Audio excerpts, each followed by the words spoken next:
Hello friends, बहुत बहुत स्वागत है आपका हमारे इस यूट्यूब चैनल में। कैसे हैं आप लोग? आई होप अच्छे होंगे। तो यहाँ पे मैं आपके लिए फिर से एक नया सी लैंग्वेज का प्रोग्राम लेके आ गया हूँ, जिसमें कि एक आई नाम का वेरिएबल बना हुआ है। एक लूप चल रहा है, फॉर लूप, जिसमें कि इनिशियलाइजेशन में क्या हो रहा है, आई बराबर 1। फिर इसके बाद आई की वैल्यू प्लस प्लस हो रही है। फिर उसी के साथ कंपेयर हो रहा है 5 से, मतलब I plus plus less than equal to 5। इसका क्या मतलब होगा मैं अभी आपको बताऊंगा।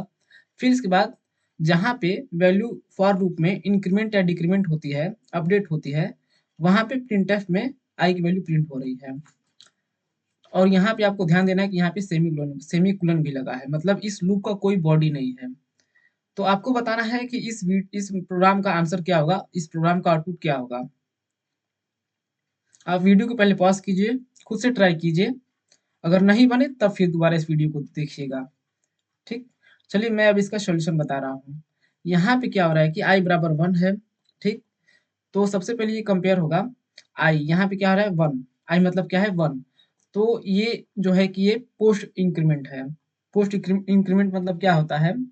पोस्ट इंक्रीमेंट मतलब कि सबसे पहले वैल्यू को यूज किया जाएगा, इस्तेमाल किया जाएगा, फिर इसके बाद उसकी वैल्यू को इंक्रीमेंट किया जाएगा।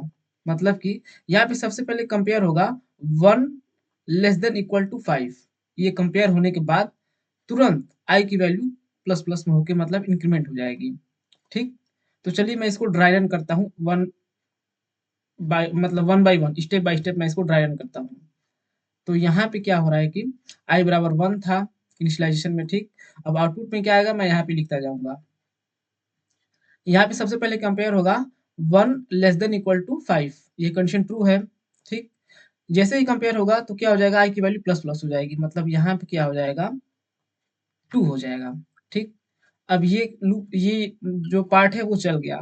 अब तो इसके बाद क्या चलना था, इसके बाद लूप की बॉडी चलता है, तो लूप की बॉडी तो यहाँ पे है नहीं। तो इंक्रीमेंट डिक्रीमेंट वाला जो पोर्शन होता है वो चलेगा, मतलब कि प्रिंटफ परसेंट डी आई, यहाँ पे आई की वैल्यू प्रिंट होगी। तो आउटपुट में क्या आ जाएगा, 2 आ जाएगा। फिर इसके बाद क्या हो जाएगा, फिर यहाँ पे ये कंडीशन वाली पार्ट में चला जाएगा कंट्रोल। तो यहाँ पे क्या हो जाएगा, 2 less than equal to 5, condition true है। जैसे ही कंडीशन ट्रू हुई, फिर इसके बाद क्या हो जाएगा, 2 को प्लस प्लस किया जाएगा, तो 2 क्या हो जाएगा 3। फिर इसके बाद प्रिंटफ में आई प्रिंट हो जाएगा, आई में क्या है 3 है, तो 2 के बाद 3 हो जाएगा। फिर इसके बाद कंडीशन पे पहुंच जाऊंगा मैं, तो 3 less than equal to 5, condition true है। तो फिर ये क्या हो जाएगा, इंक्रीमेंट होके 4 हो जाएगा। 3 से हो गया 4। फिर इसके बाद आई की वैल्यू प्रिंट हो जाएगी, 3 के बाद क्या हो जाएगा 4। फिर इसके बाद क्या होगा, कंडीशन वाले पार्ट में चला जाऊंगा, मतलब कंट्रोल चला जाएगा कंडीशन वाले पार्ट में।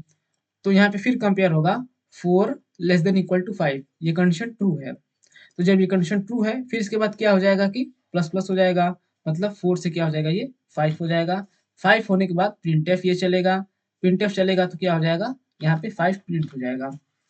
फिर इसके बाद ये कंडीशन चेक होगी, 5 less than equal to 5, condition true है।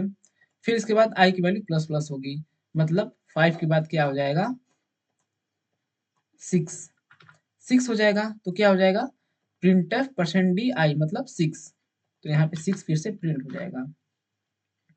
अब 6 हो गया, तो फिर 6 यहाँ पे कंपेयर होगा, 6 लेस देन इक्वल टू 5, ये कंडीशन फॉल्स है। तो जब ये कंडीशन फॉल्स हो जाएगी, तो आगे ना लूप की बॉडी में कोई कोई अगर कोड लिखा होता तो लूप की बॉडी वाला कोड भी नहीं चलता, फिर ये भी पोर्शन नहीं चलेगा। तो ये जो लूप है, ये फॉर लूप है, ये यहीं पे एंड हो जाएगा। तो क्या हो जाएगा, यहाँ पे आउटपुट मेरे पास क्या आ जाएगा, 2 3 4 5 6। अगर मैं इस प्रोग्राम को रन कर रहा हूँ तो आप लोग देख सकते हैं इसका आउटपुट 2 2 3 4 5 6 आना चाहिए, 2 3 4 5 6। ठीक, प्रोग्राम थोड़ा लॉजिकल था, इसको आपको ड्राई रन करके ही समझ में आएगा। तो इसका आउटपुट 2 3 4 5 6 आएगा। ठीक, अगर आपको ऐसे प्रोग्राम अच्छे लग रहे हैं तो आप चैनल को सब्सक्राइब कर सकते हैं, अपने दोस्तों के साथ शेयर कर सकते हैं, ताकि इस तरीके का वीडियो का प्रॉफिट उनको भी मिल सके। तब तक मिलते हैं नेक्स्ट वीडियो में। Thanks for watching this video.